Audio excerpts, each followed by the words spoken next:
Class teaching on school health service. Introduction. School health is an important branch of community health. According to modern concept, school health service is an economical and powerful means of raising community health and more important in future generations. Historical development. The beginning of school health service in India dates back to 1909 when for the first time medical examination of school children was carried out in Baroda city. The Boer Committee 1946 113 reported that school health services were spatially non-existent in India and where they existed they were in an underdeveloped state.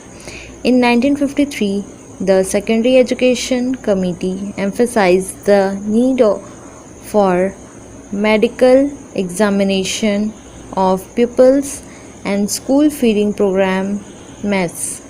During the 5-year plans, many state governments have provided for school health and school feeding programs. Health problems of the school child. Any discussion of a school health services must be based on the local health problems of the school child, the culture of the community, and the available resources in terms of money, material, and manpower. Objectives of school health service. The objectives of the program may offer school health service are as follows: the promotion of positive health, the prevention of diseases, early diagnosis, treatment, and follow up of defects, awakening health consciousness in children, the provision of healthful environment, functions of school health services. The specific function of the school health services are described below. First, determine the health status of each child. Second, continually apprise changes in the health status of a child. Third, conduct special screening program which will disclose particular health problems. Fourth, counsel pupils and their parents regarding the finding of the health appraisal. Fifth, institute referral of the student who has a remedial defect of an appropriate resources in the community. 6. Provide a basis for adapting the school program me to the needs of the individual children. 7. Provide one source of information for planning health instruction. 8. Establish a need for corrective classes to assist pupils with visual, oral, postural, speech, or emotional problem. 9th, assist in maintaining the health of school personnel. 10th, give emergency care in cases of accidents or sudden illness. 11th, offer immunization program to prevent communicable diseases. 12th, observe youngsters for symptoms of communicable diseases and other health defects. 13th, stimulate interest of student, parent, and school personnel in the value inherent in effective level of physical, emotional, and social health. Aspects of school health services. The tasks of our school health services are manifold and vary according to local priorities. Where resources are plentiful, spatial, school health services may be developed. Some aspects of a school health service are as follows. First, health appraisal of the school children and school personnel. Second, remedial measures and follow up. Third, prevention of communicable diseases. Fourth, helpful school environment. Fifth, nutritional services. Sixth, first aid and emergency care. Seventh, mental health. Eighth, dental health. Ninth, eye health. 10th, health education. 11th, education of handicapped children. 12th, proper maintenance and use of school health records. Second, continually apprise changes in the health status of a child. Third, conduct special screening program which will disclose particular health problems. Fourth, counsel pupils and their parents regarding the finding of the health appraisal. Fifth, institute referral of the student who has a remedial defect of an appropriate resources in the community. Sixth, provide a basis for adapting the school program to the needs of the individual children. 7. Provide one source of information for planning health instruction.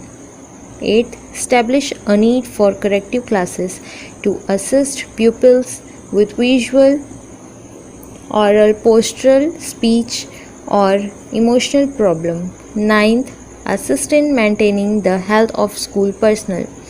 10th, give emergency care in cases of accidents or sudden illness. 11th, offer immunization program to prevent communicable diseases. 12th, observe youngsters for symptoms of communicable diseases and other health defects. 13th, stimulate interest of student, parent and school personnel in the value inherent in effective level of physical, emotional and social health. Aspects of school health services. The tasks of our school health services are manifold and vary according to local priorities. Where resources are plentiful, spatial, school health services may be developed. Some aspects of a school health service are as follows. First, health appraisal of school children and school personnel. Second, remedial measures and follow-up. Third, prevention of communicable diseases. Fourth, helpful school environment. Fifth, nutritional services. Sixth, first aid and emergency care. Seventh, mental health. Eighth, dental health. Ninth, eye health. 10th, health education. 11th, education of handicapped children. 12th, proper maintenance and use of school health records. Periodic medical examination. The School Health Committee 1961 in India recommended medical examination of children at the time of entry and thereafter every 4 years. A routine examination of blood and urine should be carried out. Clinical examination for nutritional deficiency and examination of phases of intestinal parasitosis are particularly important in India. Tuberculin testing or mass screening should not be withheld. School personnel. Medical examination should be given to teachers and other school personnel as they form part of the environment to which the child is exposed. Daily morning inspection. The teacher is in a unique position to carry out the daily inspection as he is familiar with the children and can detect changes in the child's appearance or behavior that suggest illness or improper growth and development. The following clues will help the school teacher in suspecting children who need medical attention. First, unusually flushed face, any rash or spot, symptoms of acute cold, coughing and sneezing, sore throat, rigid neck, nausea and vomiting, red or watery eyes, headache, chills and fever, listlessness or sleepiness, inclination to play, diarrhea, pain in the body, skin condition like scabies and ringworm, pediculosis, redemal measures and follow up. Medical examinations are not an end in themselves. They should be followed by appropriate treatment and follow up.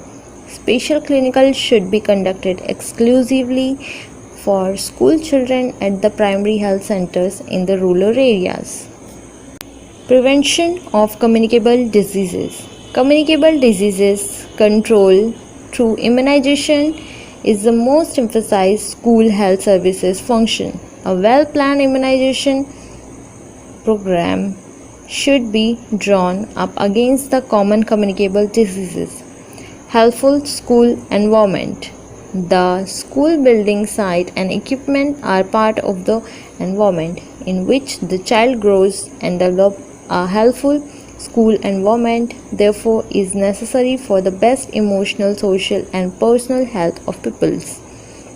The following minimum standard of or sanitation of school and its environs have been suggested in India. Location. The school should normally be contrary situated with proper approach roads and at a fair distance from busy places and roads, cinemas, houses, factories, railways, track and marketplace. Site. The site should be on suitable highland and not subject to inundation or dampness and can be properly drained. The School Health Committee 1961 recommended that 10 acres of land be provided for higher elementary school and 5 acres for primary school with an additional 1 acre of land per 100 students. Structure. Nursery and secondary school as far as possible be single-storied. Exterior walls should have a minimum thickness of 10 inches and should be heat resistant. Classroom. Verandas should be attached to classrooms. No classroom should accommodate more than 40 students per capita. Space for students in a classroom should not be less than 10 square feet. Furniture. Furniture should suit the age group of students. It is desirable to provide single desk and chairs. Desks should be of Manus types. Chairs should be provided with proper backrest with facilities of desk work. Doors and windows. The windows should be broad with the bottom steel at a height of 2 to 6 from the floor level. Combined door and window area should at least 25% of the floor space. Windows should be placed on the different wall for cross ventilation. The ventilator should not be less than 2% of the floor area. Inside color of the classroom should be white and should be periodically whitewashed. Lighting. Classrooms should have sufficient natural light, preferably from the left, and should not be from the front. Water supply.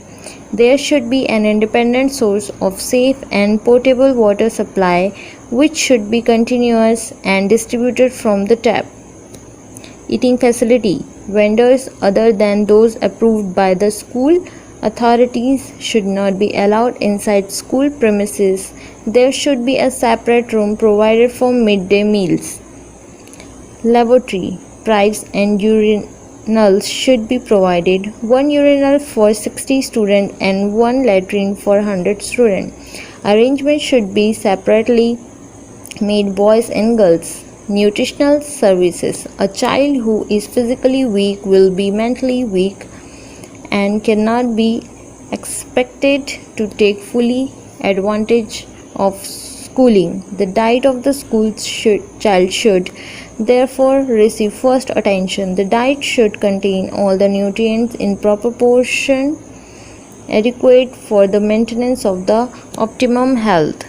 Midday school meal. In order to combat malnutrition and improve the health of the school children, it is now an accepted procedure in all advanced countries to provide a good nourishing meal to school children. Those who can afford it may bring their lunch pockets from home and during lunch hours take their meals in school. Applied Nutrition Program. UNICEF is assisting in the implementation of the Applied Nutrition Program in the form of implements, seeds, manure, and water supply equipments. Specific nutrients. Advances in the knowledge of the nutrients have revealed that specific nutrients may be necessary for the prevention of some nutrient disorder. Dental caries, endemic goiter, night blindness, protein malnutrition, anemia, and a host of other nutrients disorder are eminently preventable. First aid and emergency care. The responsibility of giving first aid and emergency care pupils who become sick or injured on school premises rests with the teacher, and therefore all teachers should receive adequate training during teacher training program mess or in-service training program mess to prepare them carry out this obligation. Mental health of the child affects his physical health and the learning process. Juvenile delinquency, maladjustment, drug addiction are becoming problem among school children. The school is the most strategic place for shaping the child's behavior and promoting mental health. The school teacher has both a positive and preventive role. He should be concerned with helping all children attain mental health so that they may develop into mature, responsible, and well adjusted adults. It is now increasingly realized that there is a great need for vocational counselor and psychologists in school for guiding the children into careers for which they are suited. Dental health. Children frequently suffer from dental diseases and defects. Dental caries and periodontal diseases are two common dental diseases in India. Our school health program should have provision for dental examination at least once a year. In developed countries, dental hygienists are employed in school to assist the school dentist with the examination of the teeth. Eye health services. Schools should be responsible for the early detection of refractive errors, treatment of squint and amblyopia, and detection and treatment of eye infections such as trachoma. Administration of vitamin A to children at risk has shown gratifying results. In other words, basic eye health service should be provided in school. Health education. The most important element of the school health program is health education. The goal of health education should be to bring about desirable changes in health knowledge, in attitudes, and in practice, and not merely to teach the children a set of rules. Health education in schools should cover the following area: personal hygiene. Health education program in school should be lively, practical, and based on everyday needs and interests of children. The need for hygiene of school skin, air, teeth, and clothing should be impressed upon them. Children often adopt bad posture while sitting and standing. Cigarette smoking is an example of a public health problem that should be tackled in school. Environmental health. Encouraging young people to take part in health activities and keep their environment clean is an important function of school health services. Visits to observe community health program mass and even better participation in continuity action program mass. Vaccination, fly control companies, construction of sanitary wells and latrines are excellent opportunity for health education. Family life.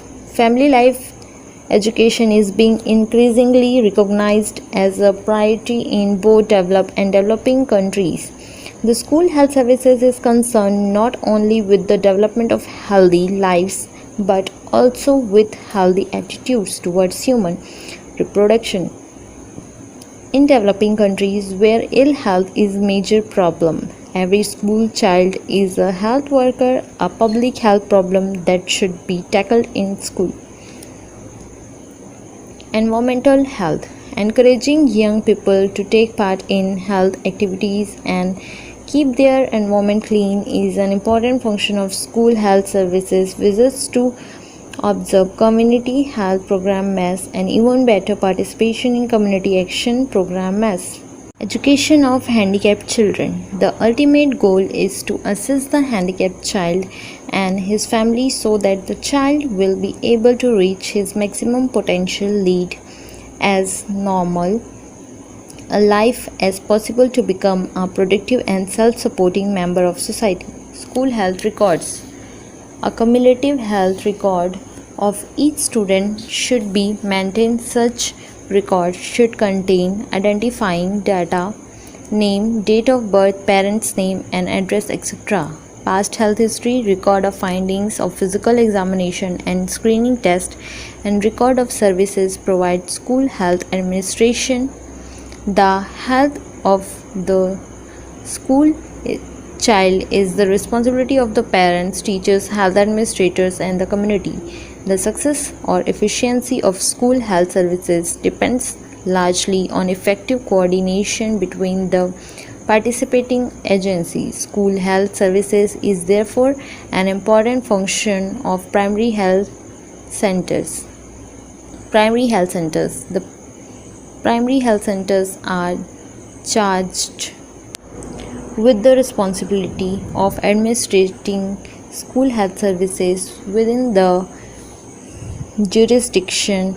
It requires a whole-time medical officer to cover 5,000 to 6,000 children a year. School health committees. The School Health Committees 1961 in India recommended the formation of school health committee at the village level, block level, state level and national level. This committee should mobilize community resources and make the school health program continuous and safe. Supporting the National School Health Council will be an advisory and coordinating body.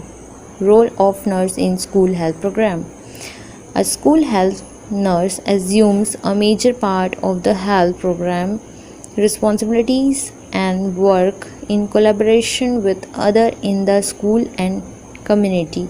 Supervisor, counselor, educator, caregiver, coordinator, general objective. At the end of my class teaching, I came to know that students gain knowledge about school health service, introduction, historical development, objective functions and aspects of school health services.